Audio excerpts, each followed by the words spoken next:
Baik teman-teman, saya hari ini akan menunjukkan tentang struktur program di dalam Android Studio ya. Di Android Studio itu kalau kita lihat kan ada banyak sekali folder. Saya coba aktifkan dulu Android Studio-nya.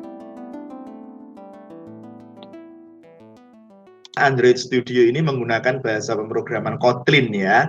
Dan Kotlin itu merupakan salah satu pemrograman berorientasi objek. Nah, seperti halnya Java atau Visual Basic.NET yang teman-teman mungkin juga sudah pernah belajar tentang itu. Jadi, saya akan tunjukkan struktur program di dalam Android Studio ini seperti apa, supaya kita bisa melakukan coding secara benar. Ya, tidak hanya bisa membuat objek-objeknya saja, tetapi melakukan codingnya secara benar berdasarkan object-oriented programming. Gitu. Nah, ini saya create new project saja, saya bikin project baru. Oke, seperti biasa kita pilih empty activity saja, kemudian kita next.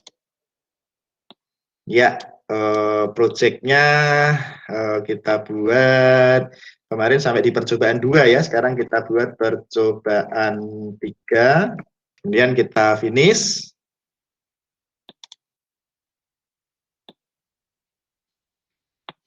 Nah, di sini kan kita kalau sudah masuk ke tampilan Android Studio, ini ada seperti biasa ya, di sebelah kiri pada struktur application-nya, app-nya, ada main activity di sini. Saya akan ubah main activity ini menjadi nama yang lain, ya, menjadi nama yang lain. Karena apa? Karena nanti saya akan membuat banyak activity. Saya akan membuat banyak activity sehingga kita bisa create activity di sini. Ya, kita bisa create atau kita bisa merename activity di sini. Caranya untuk merename activity, kita klik kanan saja di activity-nya, kemudian kita pilih refactor. Refactor ini untuk kita bisa rename, kita bisa move atau memindah, kita bisa mengekstrak dan sebagainya. Tetapi dengan refactor itu kita misalnya melakukan rename, ya kita merename dengan keseluruhan objek-objek yang terkait gitu. Makanya dikatakan refactor gitu. Jadi tidak hanya mengubah nama di sini saja, tetapi juga keseluruhan objek-objek yang terkait di sana gitu. Ya. Oke. Nah, contohnya ini saya klik rename. Ya, saya ubah namanya main activity itu. Nah, saya ubah menjadi misalnya ini kan percobaan 3 tadi ya. Percobaan 03_01. Artinya itu activity pertama. Activity pertama dari percobaan 3 gitu. Nah, jangan lupa ini dicentang semua ya. Ada search in common and string, rename variable, rename test ya, search for tag occurrence, rename inheritors.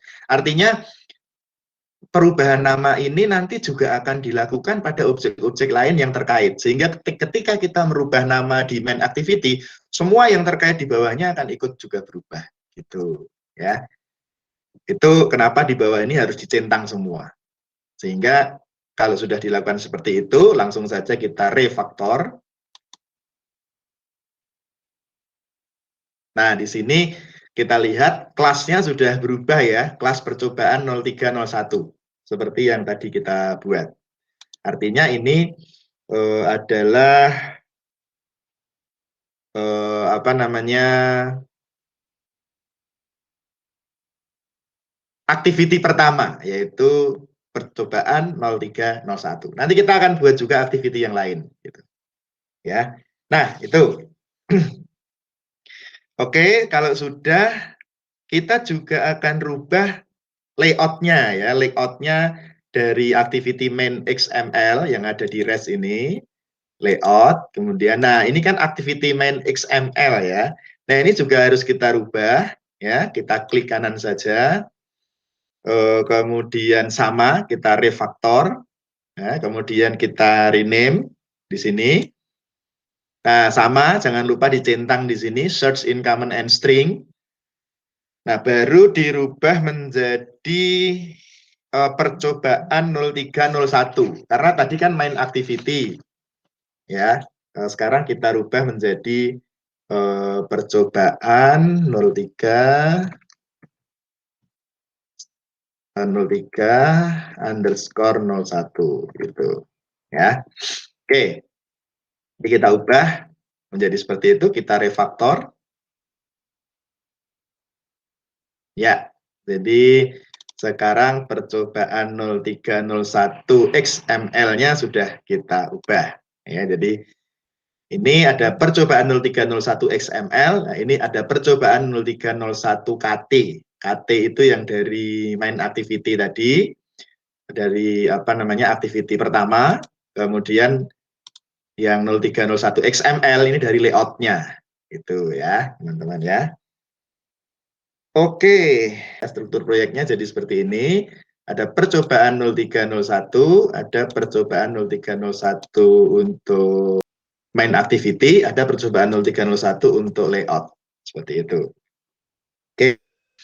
Nah, sekarang saya akan membuat, misalnya gini, saya akan memodifikasi atau membuat kelas untuk warna misalnya. Nah, kalau kita lihat di folder res ya, di folder res, kemudian kita lihat di value. Nah, ini ada color XML.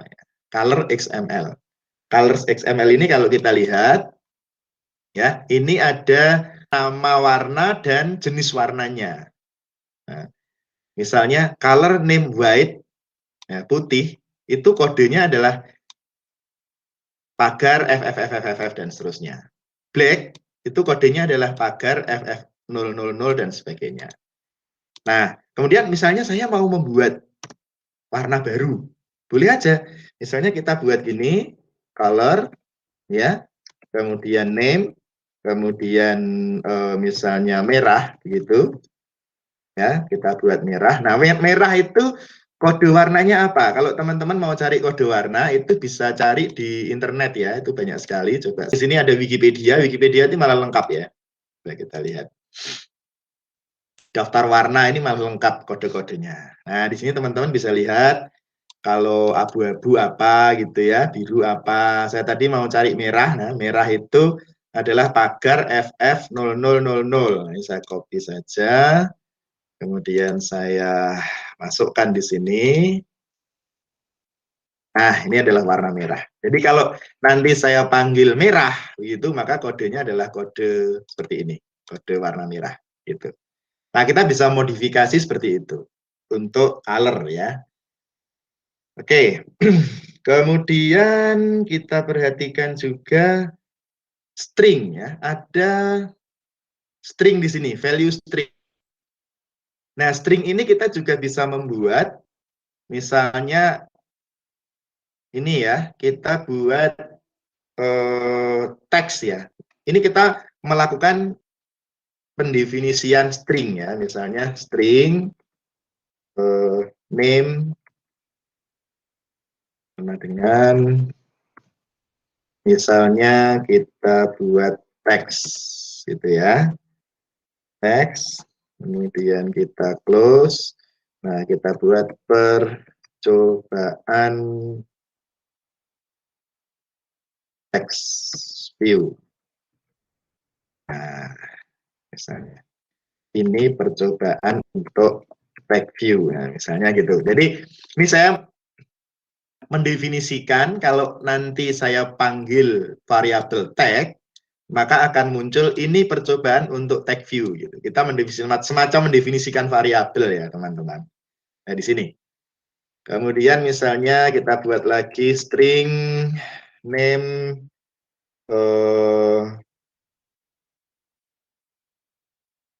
pesan misalnya.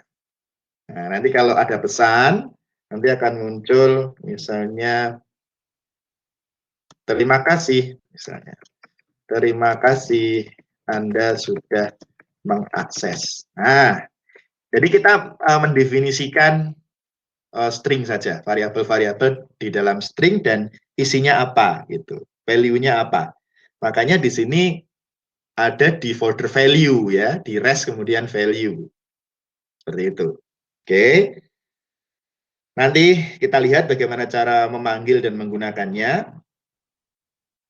Nah, kemudian saya akan membuat lagi contohnya ya, kita membuat pada value ini, kita klik kanan, kemudian new, kita bisa klik new, kemudian value resource file, kita membuat satu value baru nih. Nah, kita beri nama saja dia dimensi. Dimensi itu ukuran. Dimensi misalnya ya. Dimensi, kemudian kita oke. Nah, nanti dia akan muncul dimensi XML di sini, teman-teman. Nah, akan muncul di dimensi XML yang resource-nya masih kosong di sini ya. Kita bisa ngisi di situ. Seperti itu. Di dalam dimensi ini misalnya nanti kita definisikan dimen name tag size misalnya ya. Kemudian nah itu misalnya 35 SP. Jadi nanti kalau ada dimensi tag size, ukuran tag, maka nanti ukuran teksnya 35 poin gitu. Nah, itu kita mendefinisikan dimensi atau ukuran-ukuran. Kita bisa buat di dalam value yang ada di sini. Kemudian baru kita akan panggil nanti kode-kode tersebut yang sudah kita buat ya di dalam XML-nya. Nah, di percobaan 3 XML ini adalah coding layout-nya gitu, teman-teman ya.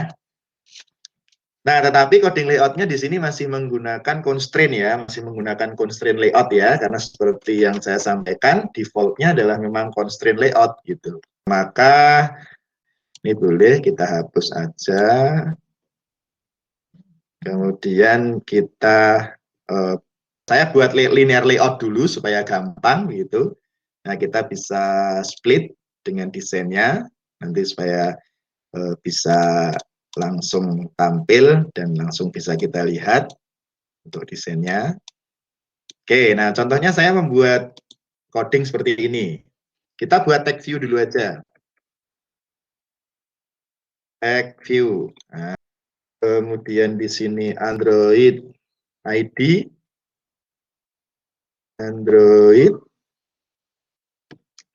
ID. Nah, ini sama dengan misalnya teks 1 misalnya, oke. Kemudian Android layout,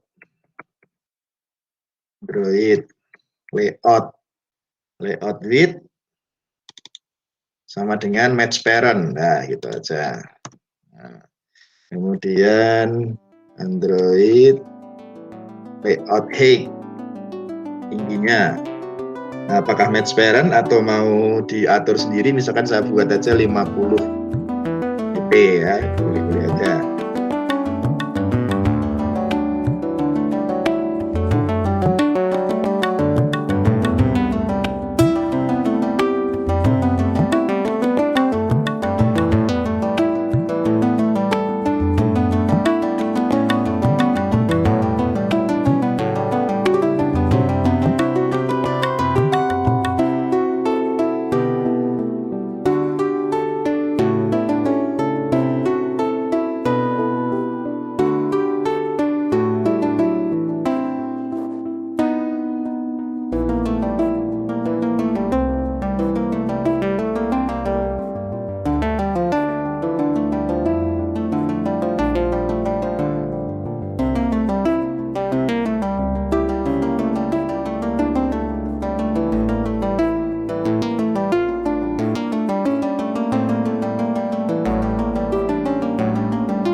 Text view yang kita buat di sini. Variabelnya di sini yang pertama adalah teks, yang kedua adalah pesan ini. Gitu. Oke. Jadi seperti itu. Saya akan coba running dulu ya. Saya coba running dulu. Nggak apa-apa, agak lama, kita tunggu sedikit. Oh, ada error. Oke, ada error. Nah, ini kita lihat. Kalau ada error begini, kita cari errornya di mana. Element type text view must be followed by either attribute specification. Ini ya. Oh, salah. Salah teman-teman, salah garis miringnya. Duh. Ya, dah. Orang tua itu ya kadang lupa nih. Oke, jadi salah ininya ya, salah apa namanya simbol kita. Jadi seperti itu. Nah, ini kan kalau error, supaya teman-teman tahu juga, kalau error nanti kan dia tunjukkan, oh salahnya di mana. Ini salahnya ternyata simbol kita salah tadi. Oke, sip. Kita simpan lagi. Kita simpan dulu, lalu kita running ya.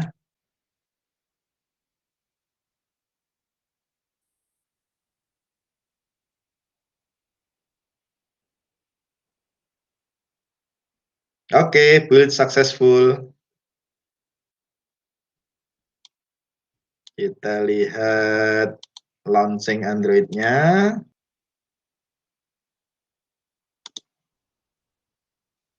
Nah, sudah muncul.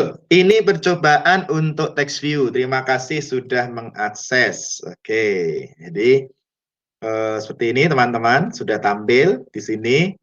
Nah, jadi pada kuliah kali ini saya hanya ingin menunjukkan saja, lebih ke ingin menunjukkan saja struktur program di dalam Android Studio ini. Jadi Anda bisa paham bagaimana kita melakukan pengaturan value-value di dalam codingnya, kemudian kita panggil di layoutnya, ya, kemudian kita tampilkan gitu.